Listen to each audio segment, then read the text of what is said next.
Hello hi आदाब नमस्कार सम्मानित साथियों, welcome to YouTube channel TET point Mohammad Yusuf Ali के संग। निष्ठा प्रशिक्षण के अंतर्गत 18 मॉड्यूल का प्रशिक्षण किया जाना है। 18 प्रशिक्षण के पश्चात ऑनलाइन एक परीक्षा आयोजित की जाएगी, जिसके लिए हमें सभी को तैयार रहना होगा, जो इन मॉड्यूल्स के अंतर्निहित सामग्री से पूछी जाएगी। मुख्य बात यह है कि प्रति 3 मॉड्यूल 15 दिन की अवधि के पश्चात ये मॉड्यूल ऑनलाइन से हटा दिए जाएंगे तथा ये डिलीट कर दिए जाएंगे। इस संदर्भ में हम आपके समक्ष निष्ठा प्रशिक्षण डायरी की श्रृंखला लेकर आपके साथ हैं। इस श्रृंखला की अगली कड़ी इस वीडियो के माध्यम से आपसे हम जुड़ना चाहते हैं। अपेक्षा करता हूं कि आपको यह वीडियो पसंद आएगी। पसंद आने पर लाइक करें, सब्सक्राइब करें तथा बराबर में बेल आइकन को दबाएं ताकि नोटिफिकेशन आपको सबसे पहले प्राप्त हो सके। और हाँ, शेयर भी करें, क्योंकि शेयर करने से ज्ञान बढ़ता है, घटता नहीं। तो चलते हैं, तो बढ़ते हैं हम अपनी वीडियो की तरफ। आज की वीडियो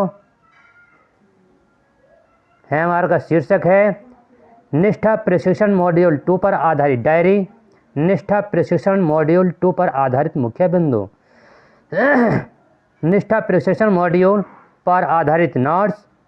और इस मॉड्यूल का नाम है यूपी स्वास्थ्य विद्यालय परिवेश निर्मित करने के लिए व्यक्तिगत सामाजिक योग्यता विकसित करना, उत्तर प्रदेश।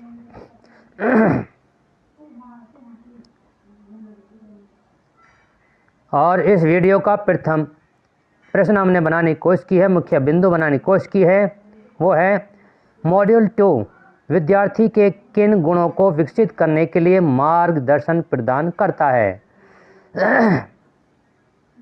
तो इसका हमने आंसर बनाने की कोशिश की है। यह मॉड्यूल विद्यार्थियों में व्यक्तिगत सामाजिक गुणों को विकसित करने के लिए मार्गदर्शन प्रदान करता है। प्रश्न नंबर 2 है हमारा, यह मॉड्यूल शिक्षकों की कैसे और क्या मदद करेगा। अथवा इसका दूसरा क्वेश्चन बन सकता है, इस मॉड्यूल के क्या उद्देश्य हैं। तो इसके उद्देश्य हैं व्यक्तिगत सामाजिक गुणों के बारे में उनकी समझ विकसित करने में, स्वयं के व्यक्तिगत सामाजिक गुणों पर विचार करने के साथ शिक्षार्थियों में उन्हीं के गुणों का विकास करने में,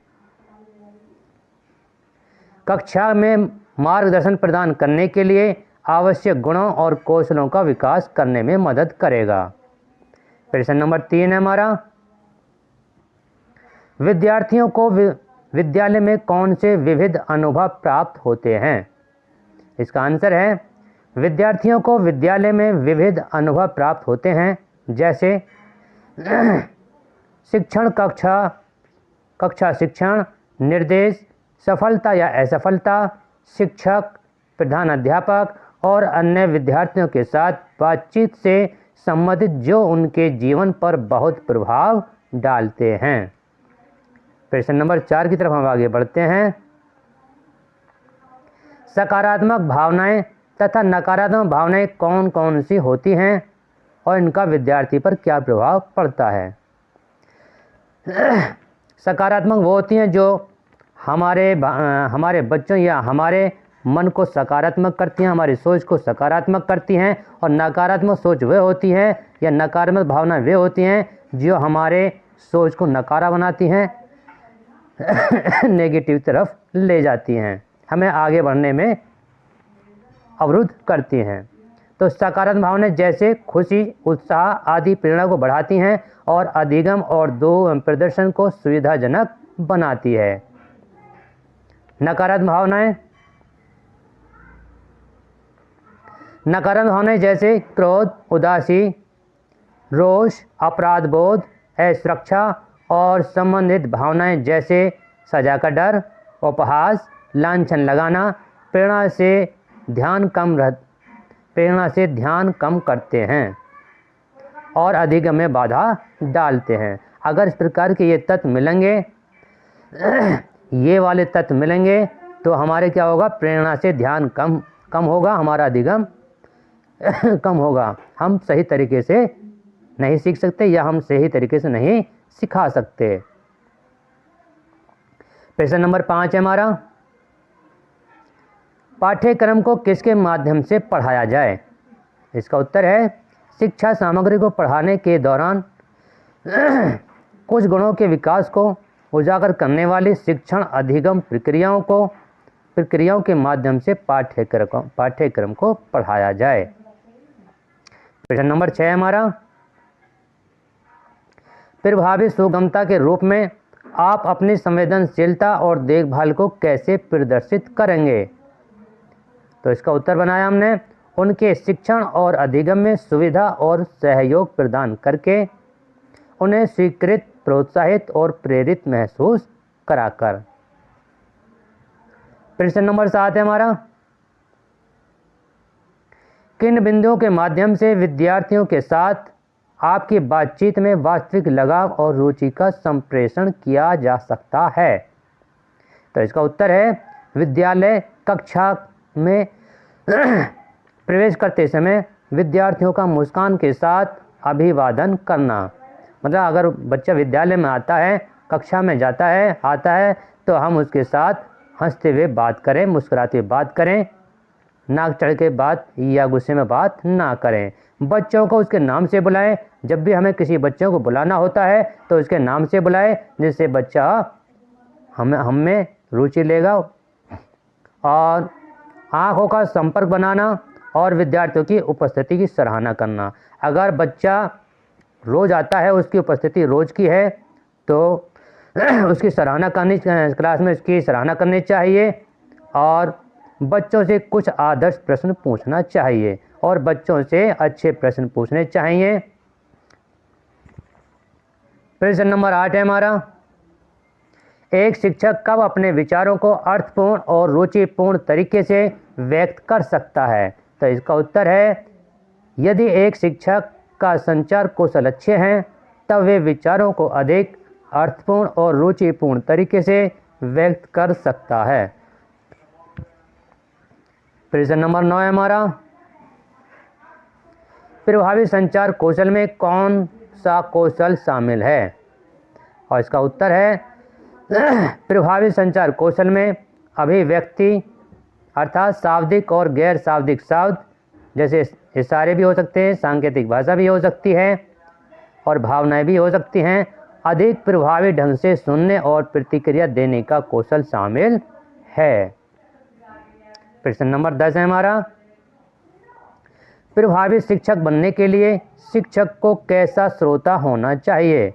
प्रभावी शिक्षक बनने के लिए शिक्षक को सचेत श्रोता होना चाहिए, अर्थात जो बच्चा हमसे कुछ पूछना चाहता है तो हम उसकी सुने, उससे नज़र से नज़र मिलाएं, ध्यानपूर्वक उसकी बात सुने और सही तरीके से उसका जवाब दें। तो यह एक अच्छा श्रोता की पहचान है। प्रश्न नंबर 11 है हमारा, सुनना सूचना प्राप्तकर्ता द्वारा दी गई प्रतिक्रियाओं को बातचीत में कितने प्रकार की प्रतिक्रियाओं का प्रयोग करता है? और इसका सही उत्तर है 5 प्रकार के प्रतिक्रियाओं का प्रयोग करते हैं, जिन्हें 5 अक्षरों EISPU द्वारा पहचाना जाता है। हिंदी में इनका वे 5 शब्द से ये अक्षर बनते हैं: मूल्यांकनात्मक, व्याख्यात्मक, सहायक, गहराई से जांच और समझ। प्रश्न नंबर 15 हमारा, संचार समानुभूति पूरी तरह से कब शुरू होती है? संचार समानुभूति पूरी तरह से तब शुरू होगी जब हम व्यक्ति के साथ पूर्ण रूप से होंगे, अर्थात शारीरिक और मनोवैज्ञानिक दोनों रूप से। समानुभूति का मतलब है समान, जैसे वो सामने वाला है हम उसके स्थान पर अपने को रखें और तब किसी बात को महसूस करें, शारीरिक रूप से भी और मनोवैज्ञानिक रूप से भी। प्रश्न नंबर 16 हमारा, बच्चों के लिए हेल्पलाइन 1098 24x7 बच्चों के लिए हेल्पलाइन सेवाएं क्या है? तो इसका उत्तर है चाइल्ड हेल्पलाइन नंबर 1098 संकट में बच्चों के लिए एक राष्ट्रीय 24 घंटे निःशुल्क टोल फ्री आपातकालीन सेवा है।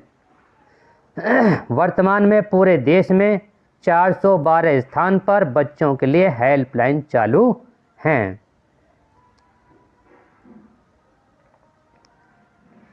चाइल्ड हेल्पलाइन में अप्रैल 2017 से मार्च 2017 के दौरान 1,45,00,000 कॉल आई थीं और अप्रैल 2016 से नवंबर 2017 के दौरान 78 लाख से अधिक कॉल दर्ज की गई हैं। प्रश्न नंबर 17 हमारा, विद्यालय में वे कौन से अवसर हैं जहां व्यक्तिगत सामाजिक योग्यता का पोषण किया जा सकता है? और इसका उत्तर है पाठ्यक्रम, खेल, शारीरिक शिक्षा, कला शिक्षा तथा कुछ अन्य पाठ्यक्रम। दूसरा पॉइंट है इसी में, विद्यालय की विभिन्न गतिविधियां, सुबह की सभा, वार्षिक दिवस, त्योहारों का जश्न, मध्याह्न भोजन, किचन गार्डन, पर्यावरण संघ, युवा संघ, ये सभी हैं। प्रश्न नंबर 18 हमारा, विद्यालय कक्षा में स्वस्थ वातावरण के लिए आवश्यक गुण एवं कौशल कौन कौन से हैं? तो इसका उत्तर है संवेदनशीलता और देखभाल, विश्वसनीयता। इसका मतलब क्या है कि स्वस्थ वातावरण के लिए आवश्यक गुण, कक्षा में स्वस्थ वातावरण, अच्छी कक्षा कैसे हो, उसके कौन से होने चाहिए? संवेदनशीलता होनी चाहिए और देखभाल होनी चाहिए, विश्वसनीयता होनी चाहिए। अगर बच्चे, छात्र और अध्यापक में विश्वास है तो अच्छा वातावरण बनेगा, स्वस्थ वातावरण बनेगा। स्वयं और दूसरों के प्रति सकारात्मक दृष्टिकोण होना चाहिए, प्रभावी संचार कौशल होना चाहिए, सुनना और प्रतिक्रिया देना। अगर हम बच्चा सुन रहा है तो प्रतिक्रिया भी देगा, और अगर वो हमसे कुछ पूछना चाहता है तो हमें प्रतिक्रिया देना होगा। तो इससे क्या होगा? स्वस्थ वातावरण बनेगा, कक्षा का स्वस्थ वातावरण बनेगा। और समानुभूति का मतलब है कि मान लीजिए हम शिक्षक हैं तो शिक्षक को बच्चों के स्थान पर रखें, शारीरिक रूप से और मानसिक रूप से, तो हम उनकी बातों को समझ सकते हैं और उनको समझा सकते हैं। प्रश्न नंबर 19, समानुभूति क्या है? समानुभूति दूसरे व्यक्ति की भावनाओं को उसके दृष्टिकोण से समझने की क्षमता। वह स्वयं को दूसरे व्यक्ति के स्थान पर रखकर महसूस करने जैसा है। प्रश्न नंबर 20 है हमारा, पोक्सो यौन अपराधों से बच्चों का संरक्षण क्या है? पोक्सो की फुल फॉर्म है protection of children from sexual offence, POCSO act 2012। POCSO box बच्चों के खिलाफ यौन अपराधों की आसान और प्रत्यक्ष जानकारी देने और पोक्सो अधिनियम 2012 के तहत अपराधियों के खिलाफ समय पर कार्रवाई करने के लिए एक हेल्पलाइन शिकायत प्रबंधन प्रणाली है। अगर कोई भी यौन संबंधित कोई शिकायत है तो इस नंबर पर मिलाया जा सकता है और शिकायत की जा सकती है। इसके तहत बहुत जल्दी ही कार्रवाई की जाती है। प्रश्न नंबर 12 किस हमारा, किसी अन्य व्यक्ति के दृष्टिकोण से स्थितियों को देखने में सक्षम होना क्या कहलाता है? किसी अन्य व्यक्ति के दृष्टिकोण से स्थितियों को देखने में सक्षम होने की योग्यता, दक्षता के दृष्टिकोण जानना कहलाता है। और अब वक्त है हमारा सवाल आपका जवाब। सवाल है NCERT की स्थापना कब हुई? ऑप्शन ए वर्ष 1961, ऑप्शन बी है 1975। जो भी आपको सही लगे उसका जवाब आपको कमेंट में लिखकर देना होता है। अगर आपको वीडियो पसंद आई हो, कोई भी क्वेश्चन पसंद आया हो तो लाइक करें, सब्सक्राइब करें और शेयर भी करें, इससे हमें प्रोत्साहन मिलता रहेगा। प्रश्न नंबर 22 की तरफ आगे बढ़ते हैं हम। एक प्रभावी सहायक क्या क्या कर सकता है? इसका उत्तर है, एक प्रभावी सहायक निर्णय लेने में मदद करता है, व्यवहार परिवर्तन को सुकर बनाता है अर्थात सुगम बनाता है, तथा भावनाओं की समझ को सुगम बनाता है या सुकर बनाता है। प्रश्न नंबर 22, ये मिस्टेक हो गया है इसमें, ये 22 की जगह 23 होना चाहिए, चलिए कोई बात नहीं है। एक संवेदनशील शिक्षक छात्रों के प्रति कैसा होता है?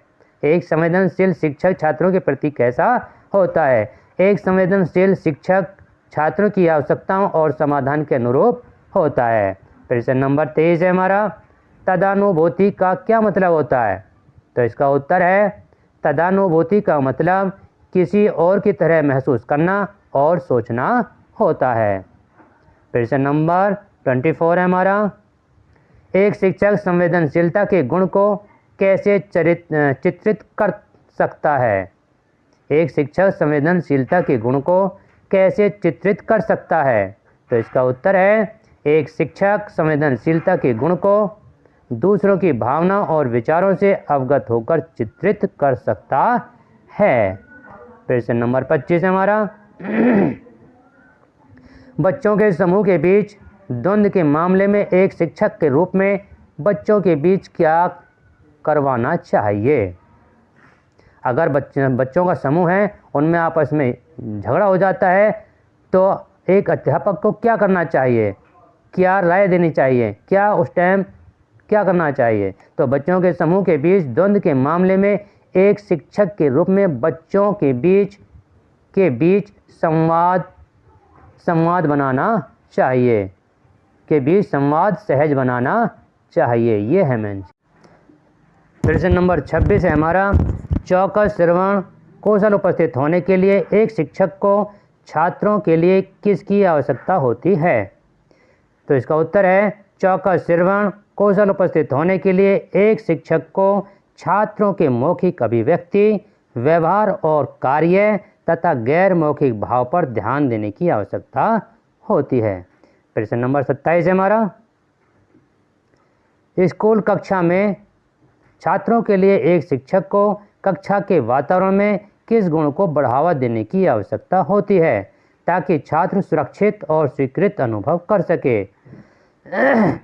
इसका उत्तर है, छात्रों के लिए शिक्षकों को कक्षा के वातावरण में सकारात्मकता को बढ़ावा देने की आवश्यकता है ताकि छात्र सुरक्षित और स्वीकृत अनुभव कर सके। प्रश्न नंबर 28 है हमारा, विद्यार्थियों को विद्यालय में सुरक्षित और स्वस्थ वातावरण की जानकारी कौन सी होनी चाहिए? तो इसका उत्तर है, बच्चों को चाइल्ड हेल्पलाइन 1098 सेवा का पता होना चाहिए। दूसरा, पॉक्स यौन अपराध से बच्चों का संरक्षण का भी पता होना चाहिए। इन दोनों ही सेवाओं का पता होना चाहिए। प्रश्न नंबर 29 हमारा, शिक्षार्थियों को समझने के लिए सहयोग करने के लिए किन बिंदुओं की आवश्यकता को पूरा करने में सहयोग कर सकते हैं? तो इसका उत्तर है, घर प्ले स्कूल से औपचारिक विद्यालय शिक्षा तक के बदलाव को सहज बनाना चाहिए। स्वस्थ सामाजिक संबंधों के पोषण के लिए उचित सामाजिक कौशलों का निर्माण करना चाहिए।